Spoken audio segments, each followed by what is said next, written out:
Hello students, power electronic subject में आज हम न्यू चैप्टर स्टार्ट कर रहे हैं। चैप्टर नंबर 5 है रेगुलेटेड पावर सप्लाई। यहाँ पे हम पावर सप्लाई आपका क्या होता है, आप जानते हो कि दो टाइप का होता है सप्लाई, एसी और डीसी। तो इस चैप्टर में आपको जो बेसिकली पढ़ना है वो डीसी सप्लाई के बारे में पढ़ना है। ठीक है, रेगुलेटेड पावर सप्लाई पढ़ रहे हैं। किस टाइप का सप्लाई रहेगा? ये डीसी सप्लाई। ठीक है, तो चलिए स्टार्ट करते हैं।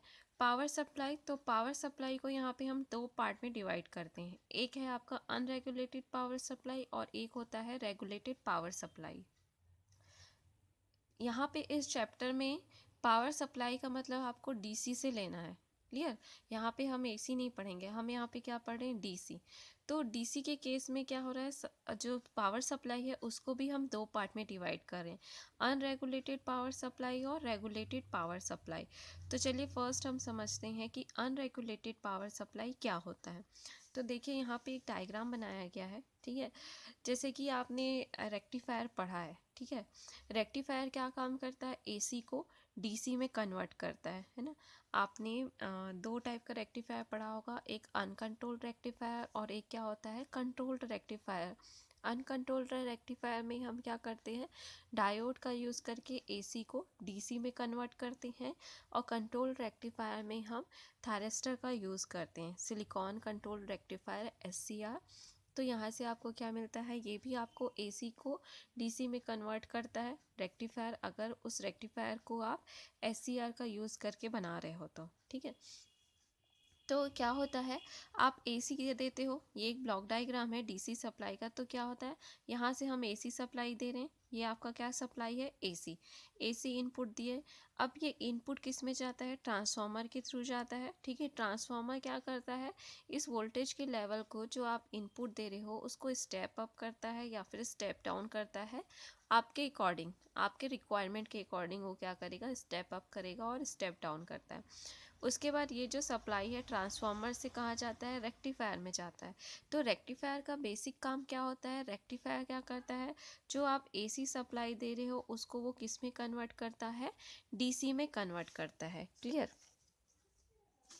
तो हम एसी क्या बोलते हैं? ये आपका क्या होता है? ये आपका एसी होता है, और ये क्या होता है? आपका डीसी होता है। तो ये जो होता है आपका, ये प्योर डीसी होता है। लेकिन कभी भी आप रेक्टिफायर यूज़ करोगे तो आपको प्योर डीसी नहीं मिलता है, हमें क्या मिलता है? पल्सेटिंग डीसी मिलता है ना। इस टाइप का बोल लो या फिर आप इस टाइप का बोलो, ये सब क्या है? आपका पल्सेटिंग डीसी है। तो कभी भी आप रेक्टिफायर का यूज़ करते हो तो आपको कभी भी आउटपुट में प्योर डीसी नहीं मिलता है। हमें क्या मिलता है? प्योर डीसी मतलब आपका स्ट्रेट लाइन ये, तो हमें क्या मिलता है? पल्सेटिंग डीसी मिलता है ना। तो क्या होता है, ये आपका प्योर डीसी नहीं है ये, तो हम इसमें क्या रहता है? आपका रिपल कंटेंट होता है। रिपल क्या होता है कि इस डीसी में कुछ ना कुछ पार्ट एसी का आ गया है। ठीक है, आपका डीसी क्या है? एक स्ट्रेट लाइन होना चाहिए, लेकिन ये स्ट्रेट लाइन है क्या? नहीं। तो हम बोलते हैं कि इसमें क्या है? रिपल प्रेजेंट है, रिपल कंटेंट प्रेजेंट है। तो रिपल क्या होता है? रिपल मतलब उसमें कुछ ना कुछ पार्ट एसी का प्रेजेंट रहता है। ठीक है, तो आपका रेक्टिफायर वही बेस्ट रेक्टिफायर है जिसमें रिपल की वैल्यू क्या होगी? कम होगी। क्लियर? बेस्ट रेक्टिफायर क्या है? जहाँ पे आपका रिपल का वैल्यू, रिपल फैक्टर आपने पढ़ा है ना, जहाँ पे रिपल फैक्टर की वैल्यू कम होगी, रिपल कम होगा, वो रेक्टिफायर आपका बेस्ट है। रिपल कम है मतलब आपका ये जो पल्सेटिंग नेचर है वो भी क्या रहेगा? कम रहेगा। ठीक है, तो आप देखिए यहाँ से हमें क्या मिलेगा? देखिए यहाँ से हमने एसी दिया, अब हमें यहाँ पे क्या मिला है? डीसी मिला है आउटपुट में। ठीक है, अब हम क्या करते हैं, आपने बेसिक इलेक्ट्रॉनिक्स में पढ़ा होगा, है ना। इसके बाद हम क्या लगाते हैं? इसके बाद हम फिल्टर लगाते हैं, है ना। फिल्टर लगाते हैं तो क्या होता है, ये जो आपको पल्सेटिंग डीसी मिलता है ये थोड़ा बहुत क्या होता है? आपका डीसी के फॉर्म में कन्वर्ट होता है। आप देख सकते हैं कि यहाँ पे आपको इस टाइप का वेव फॉर्म मिला है, और फिल्टर लगाने के बाद आपको क्या मिल रहा है? पहले इस टाइप का था, अब आपको थोड़ा प्योर डीसी के फॉर्म में मिला है, लेकिन अभी भी आपको प्योर डीसी नहीं मिलता है ना। पहले कैसे था आपका? बिफोर फिल्टर आपको आउटपुट ये मिला, लेकिन आफ्टर फिल्टर आपको क्या मिल रहा है? ये ऐसे एंड ऐसे, है ना। तो अभी भी ये स्ट्रेट लाइन है क्या? ऐसा नहीं, अभी भी नहीं है, मतलब ये हमें अभी भी प्योर डीसी नहीं मिल पाया है। तो इस टाइप का जो सप्लाई होता है, ये आपका लोड कनेक्टेड है, तो इस टाइप का जो सप्लाई होता है वो आपका क्या कहलाता है, अनरेगुलेटेड पावर सप्लाई। यहाँ पे जो आपको आउटपुट मिल रहा है वो क्या है, आपका अनरेगुलेटेड आउटपुट वोल्टेज। क्लियर। तो अनरेगुलेटेड पावर सप्लाई में क्या होता है, जो आपको आउटपुट टर्मिनल में डीसी वोल्टेज मिलता है, ये क्या है आपका आउटपुट टर्मिनल। तो आउटपुट टर्मिनल में जो आपको डीसी वोल्टेज मिलता है उसकी वैल्यू किसके ऊपर डिपेंड करती है, इनपुट वोल्टेज के ऊपर डिपेंड करती है और लोड के ऊपर डिपेंड करता है। क्लियर। अनरेगुलेटेड पावर सप्लाई क्या होता है, वहाँ पे आपको प्योर डीसी नहीं मिलता है, ठीक है। प्लस यहाँ पे जो आउटपुट वोल्टेज मिलता है उसकी वैल्यू किसके ऊपर डिपेंड करती है, इनपुट वोल्टेज और लोड के ऊपर डिपेंड करता है, ठीक है। तो ये होता है आपका अनरेगुलेटेड पावर सप्लाई। अब नेक्स्ट हम समझते हैं regulated power supply. Regulated power supply क्या होता है, देखिए यहाँ पे हमने एक ब्लॉक डायग्राम बनाया है। यहाँ पे क्या है, अगेन हम यहाँ इनपुट दे रहे हैं, एसी ट्रांसफार्मर लगाया है, ये एसी ट्रांसफार्मर में गया, फिर कहाँ पे जाएगा, आपका रेक्टिफायर में जाएगा। ये रेक्टिफायर क्या करेगा, एसी को डीसी में कन्वर्ट करेगा। उसके बाद हमने क्या लगाया है, देखो रेक्टिफायर के बाद आपको जो आउटपुट मिल रहा है वो आपको ये मिल रहा है, आपने इनपुट में एसी दिया है, आउटपुट में आपको क्या मिल रहा है, डीसी मिल रहा है, पल्सेटिंग डीसी मिल रहा है, ठीक है। उसके बाद हमने फिल्टर लगाया था, फिल्टर के बाद आपको अगेन फिर से क्या मिल रहा है, पल्सेटिंग डीसी ही मिल रहा है। हालांकि इसके कंपैरिजन में ये क्या है, थोड़ा बेटर डीसी है। अब क्या है, अब हमें क्या चाहिए, आउटपुट में एक प्योर डीसी चाहिए जिसमें कोई भी रिपल कंटेंट ना हो। तो हम क्या करते हैं, एक वोल्टेज रेगुलेटर लगाते हैं, ठीक है। वोल्टेज रेगुलेटर क्या करेगा, आपको एक फिक्स्ड वोल्टेज देगा, ठीक है। जैसे आपको 5 वोल्ट चाहिए तो फिक्स्ड आपको 5 वोल्ट ही देगा, ना 5.5 ना 5.3, ऐसा कुछ भी नहीं। अगर आपको 5 वोल्ट चाहिए तो वो क्या देगा, ओनली 5 वोल्ट देगा, ठीक है। तो यहाँ पे हमने क्या लगाया है, एक वोल्टेज रेगुलेटर लगाया है। तो वोल्टेज रेगुलेटर लगाने के बाद जो आपको आउटपुट मिलता है, आउटपुट में जो वोल्टेज मिलता है वो आपको क्या मिलता है, प्योर डीसी मिलता है, ठीक है। मतलब एक स्ट्रेट लाइन मिलता है। तो इस टाइप का जो सप्लाई होता है वो क्या कहलाता है, आपका रेगुलेटेड आउटपुट वोल्टेज या फिर रेगुलेटेड पावर सप्लाई। तो ये जो रेगुलेटेड पावर सप्लाई में क्या होता है, जो आउटपुट वोल्टेज है उसकी वैल्यू इनपुट वोल्टेज और लोड के ऊपर डिपेंड नहीं करता है, ठीक है। जो रेगुलेटेड पावर सप्लाई में क्या होगा, जो आउटपुट वोल्टेज है उसकी वैल्यू इनपुट वोल्टेज और लोड पे डिपेंड नहीं करेगा, वो कांस्टेंट ही रहेगा। क्लियर। 5 वोल्ट अगर है तो वो 5 वोल्ट ही रहेगा, लेकिन आपको यहाँ पे क्या लगाना पड़ेगा, वोल्टेज रेगुलेटर लगाना पड़ेगा। क्लियर। तो ये था आपका दो टाइप का, रेगुलेटेड सप्लाई और अनरेगुलेटेड पावर सप्लाई। तो क्या डिसएडवांटेज होते हैं अनरेगुलेटेड पावर सप्लाई का, ये समझना भी ज़रूरी है कि हमें क्या डिसएडवांटेज होता है अनरेगुलेटेड पावर सप्लाई का अगर हम यूज़ करते हैं। तो सबसे मेजर जो पहला डिसएडवांटेज है अनरेगुलेटेड पावर सप्लाई का, वो क्या होगा कि द आउटपुट कंटेन्स रिपल। इसमें जो आउटपुट हमें मिलता है उसमें रिपल रहता है, ठीक है। रिपल क्या होता है मैंने आपको ऑलरेडी बता दिया है, जो आपको प्योर डीसी में नहीं मिल रहा है। मीन्स इसमें क्या है, कुछ ना कुछ पार्ट एसी का प्रेजेंट है, ठीक है। तो वो आपका क्या होता है, रिपल होता है। तो अगर आप अनरेगुलेटेड पावर सप्लाई यूज़ करते हो तो आउटपुट में क्या मिलेगा, आपको रिपल मिलेगा, ठीक है। और output voltage does not remain constant. Output voltage constant नहीं रहेगा।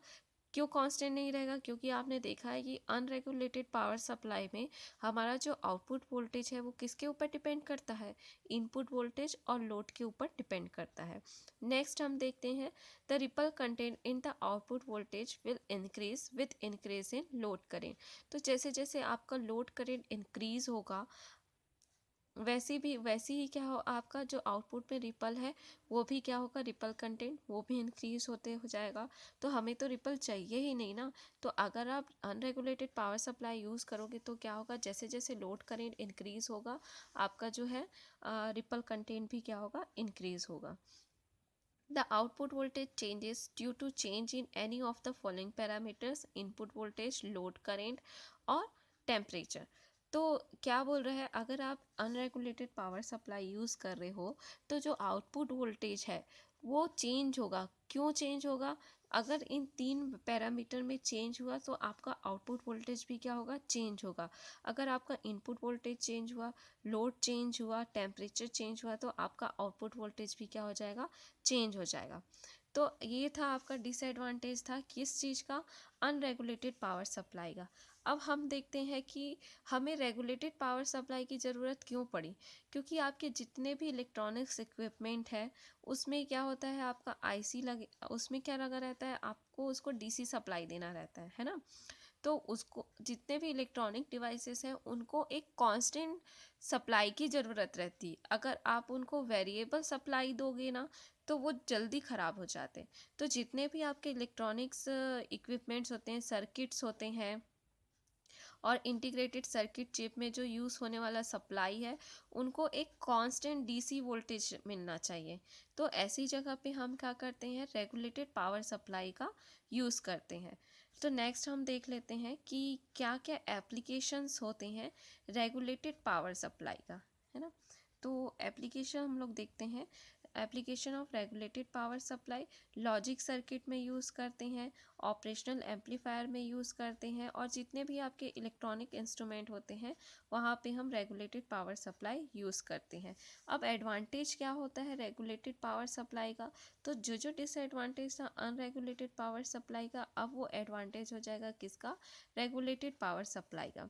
तो अगर आप रेगुलेटेड पावर सप्लाई यूज़ करते हो तो सबसे पहला एडवांटेज क्या आ जाएगा? जो आउटपुट वोल्टेज है उसमें आपका लो रिपल कंटेंट रहेगा, ठीक है, रिपल कंटेंट जो रहेगा वो लो रहेगा। We get a high quality DC output voltage.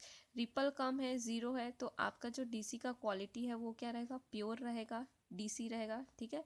और ये जो हमारा जो अगर आप रेगुलेटेड पावर सप्लाई यूज़ करते हो तो हमारा जो आउटपुट वोल्टेज है वो रिमेन कांस्टेंट होगा। अगर आपका इनपुट वोल्टेज वेरी करे, लोड करेंट वेरी करे या टेम्परेचर वेरी करे, इससे हमें कोई फ़र्क नहीं पड़ेगा, कोई इफेक्ट नहीं पड़ेगा। क्योंकि अगर आप रेगुलेटेड पावर सप्लाई यूज़ कर रहे हो तो वहाँ पे आउटपुट वोल्टेज क्या रहेगा? रिमेन कांस्टेंट रहेगा। क्लियर? तो ये था आपका रेगुलेटेड पावर सप्लाई और अनरेगुलेटेड पावर सप्लाई के बारे में। नेक्स्ट हम देखते हैं टाइप्स ऑफ वोल्टेज रेगुलेटर। हमें रेगुलेटेड पावर सप्लाई के बारे में पढ़ना है, तो रेगुलेटेड पावर सप्लाई आपको चाहिए तो हम क्या यूज़ करेंगे? वोल्टेज रेगुलेटर यूज़ करेंगे। तो यहाँ पे जो वोल्टेज रेगुलेटर है उसको भी यहाँ पे दो टाइप का बनाया गया है। They are basic two types of voltage regulator. First होता है आपका सीरीज वोल्टेज रेगुलेटर और सेकंड होता है shunt voltage regulator. Series voltage regulator क्या होता है? The series regulator is placed in series with the load as shown in figure. तो सीरीज वोल्टेज रेगुलेटर में क्या होगा? जो सीरीज रेगुलेटर होगा वो लोड के सीरीज में कनेक्ट रहेगा। आप देख सकते हो यहाँ पे हम इनपुट दे रहे हैं, ये रेजिस्टेंस है, ठीक है, और यहाँ पे हमने सीरीज रेगुलेटर लगाया है। ये जो सीरीज रेगुलेटर है वो इस लोड के किस में कनेक्टेड है? सीरीज में कनेक्टेड है। और इस लोड के अक्रॉस आपको क्या मिलेगा? आउटपुट वोल्टेज मिलेगा, ठीक है। तो सीरीज रेगुलेटर क्या होता है? जहाँ पे ये रेगुलेटर लोड के सीरीज में लगता है वो क्या कहलाता है? आपका सीरीज रेगुलेटर। नेक्स्ट हम देखते हैं शंट वोल्टेज रेगुलेटर। तो शंट वोल्टेज रेगुलेटर में क्या होगा? The shunt regulator is placed in parallel with the load as shown in figure. तो शंट रेगुलेटर में क्या होगा? कि जो रेगुलेटर है वो लोड के पैरेलल में कनेक्ट होगा। आप देख सकते हो यहाँ से हम इनपुट दे रहे हैं, ये आपका इनपुट साइड का रेजिस्टेंस है और ये आपका लोड है। तो इस लोड के पैरेलल में क्या रहेगा? रेगुलेटर लगेगा। शंट में लगा है इसलिए हम इसको क्या बोलते हैं? शंट रेगुलेटर, ठीक है। तो कनेक्शन पॉइंट ऑफ व्यू से देखो तो जो वोल्टेज रेगुलेटर है वो आपका दो टाइप का होता है, सीरीज वोल्टेज रेगुलेटर और शंट वोल्टेज रेगुलेटर। अगर वोल्टेज रेगुलेटर लोड के सीरीज में लगा है तो वो आपका सीरीज वोल्टेज रेगुलेटर कहलाएगा। अगर वोल्टेज रेगुलेटर लोड के पैरेलल में लगा है तो वो क्या कहलाएगा? Shunt voltage regulator. क्लियर? तो यहाँ पे लिखा गया है अगर लो डीसी आउटपुट वोल्टेज चाहिए आपको अप टू 50 वोल्ट तो उसके लिए हम सिर्फ जीना डायोड यूज़ करते हैं, या फिर जीना डायोड के साथ हम ट्रांजिस्टर लगा के यूज़ करते हैं और कांस्टेंट डीसी आउटपुट वोल्टेज लेते हैं, ठीक है। तो इस टाइप का जो सप्लाई रहेगा उसको हम ट्रांजिस्टराइज्ड पावर सप्लाई बोलते हैं, ठीक है। अगर आपको आउटपुट वोल्टेज 50 वोल्ट से ज़्यादा चाहिए तो हम ग्लो ट्यूब यूज़ करते हैं इन conjunction with vacuum tube amplifiers.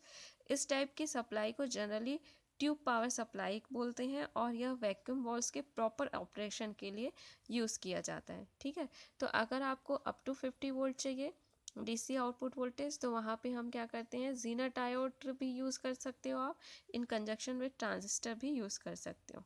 ठीक है, तो ये था आपका इंट्रोडक्शन था रेगुलेटेड पावर सप्लाई के बारे में। Thank you.